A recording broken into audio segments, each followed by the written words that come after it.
Hello, my name is AZZATRU and welcome to another Star Wars Battlefront video, and in this one I'm going to be talking about the December 1st patch notes. So today Sledgehammer, the community manager, did post the full December 1st patch notes for Star Wars Battlefront, detailing all of the changes made to the game on every single platform. Now on December the 1st, in case you didn't know, there was a update released for the game, and we could already tell and sort of feel, you know, the differences within the game, but we wanted to know exactly what had been changed. So they did post on the Battlefront forums today the actual full list for the update, and I will leave a link to the full list in the description below so you can go read it for yourself, but I'm basically going to be breaking down the most important changes to the game. So they did various bug fixes across the board in not just game modes but generally within the game, and they did add things like pre-round to all game modes, that sort of stuff, which made the game a lot better.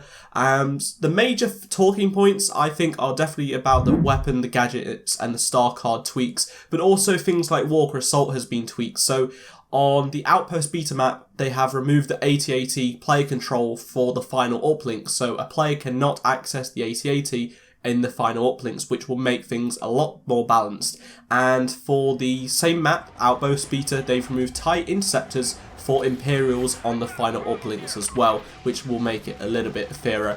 And they've done the exact same on Sub Centerplex, so there is no TIE interceptors on the final uplinks, which hopefully, fingers crossed, will make the Rebels have an increased chance of winning anyway. And in Drop Zone, the first pod will now land in between the two team spawns instead of being random, which again makes the game a lot more fairer, because I've noticed it's been really close to the Rebels at some point, or vice versa with the Imperials, and the opposing team, say my team, has to run a lot further, and by time we've already got there, it may already have been captured, for example, or close to being captured. So that's going to make Drop Zone a lot fairer, which is good. Now I'm only going to briefly be talking about the weapon tweaks because, you know, it's quite detailed, and I will leave it in the description below, obviously a link to the Battlefront forums, but they did actually reduce the explosive shot damage by 50%, and the impact grenade radius decreased from 3 meters to 2.5, as well as the damage for surrounding players has been decreased to 100. Now the barrage shot fuse time has been increased from half a second and 1 second to around 2.5 seconds, which makes it a lot more balanced in my opinion. And the full damage radius has been decreased to half a meter, which makes things a lot more easier to avoid, especially if you've got a jetpack, for example. Someone like me likes to, you know, evade explosive damage with our jump packs. So the maximum damage has also been decreased from 55 to 50. Nothing major, but you may just survive with that extra 5 points taken away.